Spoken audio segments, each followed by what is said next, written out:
All right, let's see. Who else do we have? Let's go to Carmen Carangi. Carmen, you're live on What on Earth is Happening. Welcome. Mark, what's up? Am I coming Hey, through? yes, you are. How you doing, man? Great, dude. How about yourself? Good, good. Awesome. Dude, it's so nuts. Like, I've been listening to the whole show, and, every time before you call somebody, I wonder if you're going to jump to me. And both times that I've gotten into the show, like the moment before, I feel like I have this like moment of psychic intuition where I'm like, this is it.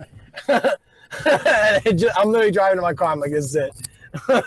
So that's pretty cool. But I gotta say, man, this show and the show before, these topics and the way that you cover it in depth, nobody has taken this angle when it comes to this very polarizing topic. Can I comment on that comment briefly? Okay. Sure.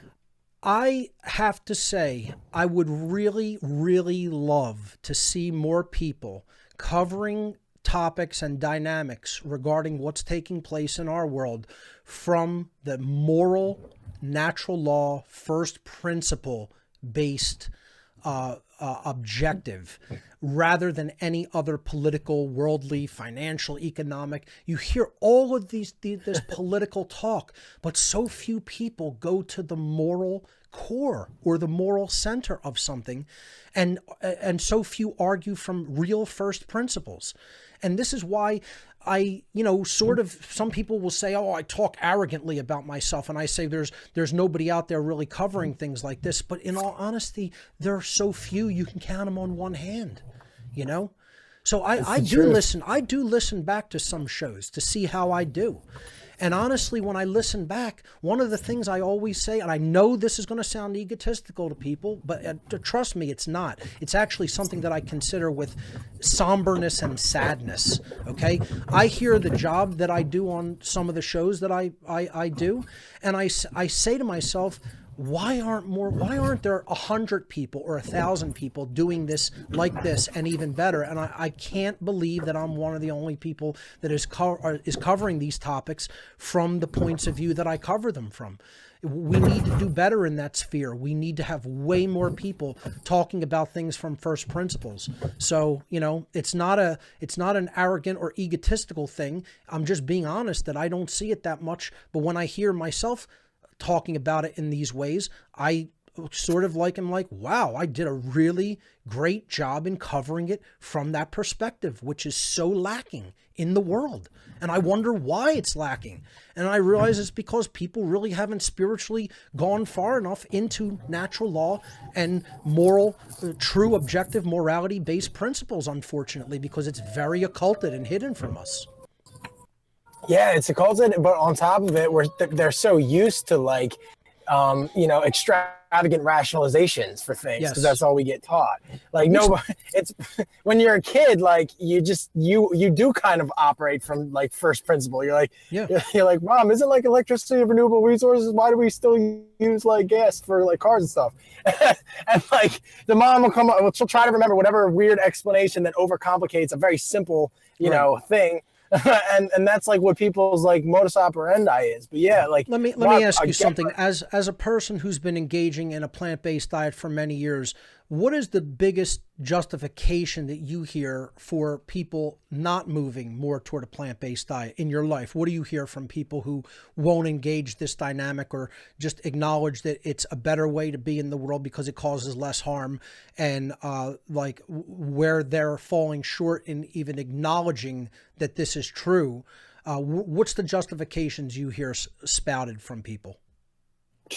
It's usually like a dead tie between the misinformed people who believe that it's necessary, and it's less of that they believe it's necessary and more that like they need it to be necessary for them to justify their behavior. That's what I've noticed.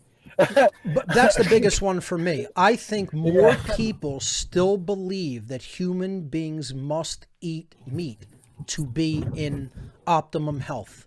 They actually, in the year 2019, with all of the science that has been fully shown, and like I posted this book that goes into a lot of the science. I said I wasn't really going to cover it that much on the show. One of the things I want to do when I hang up the call with you in a little bit, Carmen, is I want to show people what I posted with the last podcast, because there's a lot of good educational material there that I think people should go through. And one of them is a book called You Don't Need Meat, by a researcher named Peter Cox. And basically he covers in this book the science that definitively proves that the human physiology does not require animal flesh in the diet, or really any animal products. So you're an athlete. Carmen here, who is helping me with my natural law documentary, he's one of the individuals who is editing it. Carmen is an MMA athlete. Okay, so you participate actually in mixed martial arts competitively. Daily beatdowns. So think about that, folks. I mean, he's trained in MMA and particularly trained in Brazilian style jiu-jitsu, and he competes in MMA, in the sport of mixed martial arts. And you're a fully plant-based, eating a fully plant-based diet, a vegan. Yep. And check this out. It actually helps me in a lot of ways. Like, for example, my most recent fight, I got hurt in training camp. I got an actual bruised rib. Like, it was like I would say like 2 pounds per square inch of force away from being a broken or fractured rib. But it was like as bad as you can get without fracturing. And it was like 2 weeks before the fight.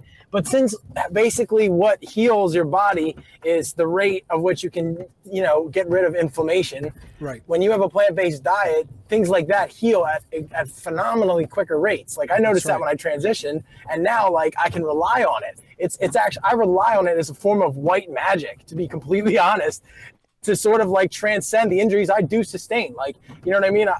Being a vegan doesn't necessarily make me the best martial artist, so I do take my lumps. But the good thing is, being a vegan allows me to recover from those lumps faster and also not sustain injury. I mean, I don't tear muscles, I don't pull things. Everything is super healthy under the hood. You know what I mean? And that's where it counts.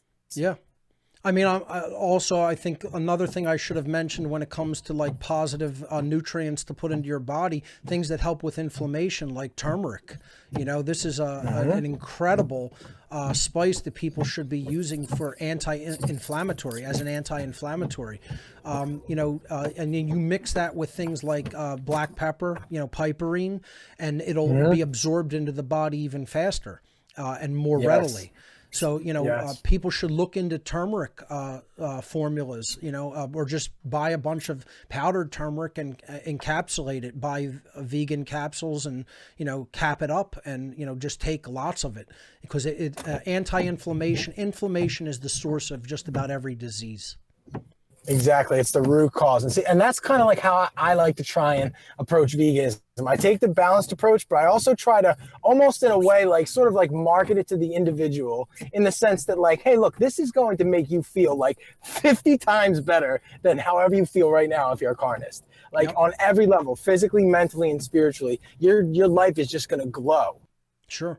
A lot of people, Carmen, I want to say thank you so much for the call. I'm gonna jump because I want to respond to one thing that you said there, and I'm also going to show people some of the things that I posted with the very last podcast that I put up. So, Carmen, thank you so much, ladies and gentlemen. Also, Carmen is going to be one of the co-hosts of Anarchadelphia. We'll be talking more about that conference. I'll be speaking at it here this coming fall in Philadelphia. So, Carmen, thanks so much for the work that you do, and thanks for your contribution to the show today. Awesome, Mark. Thank you for having me. I can't wait to hear the rest of the show. You got it.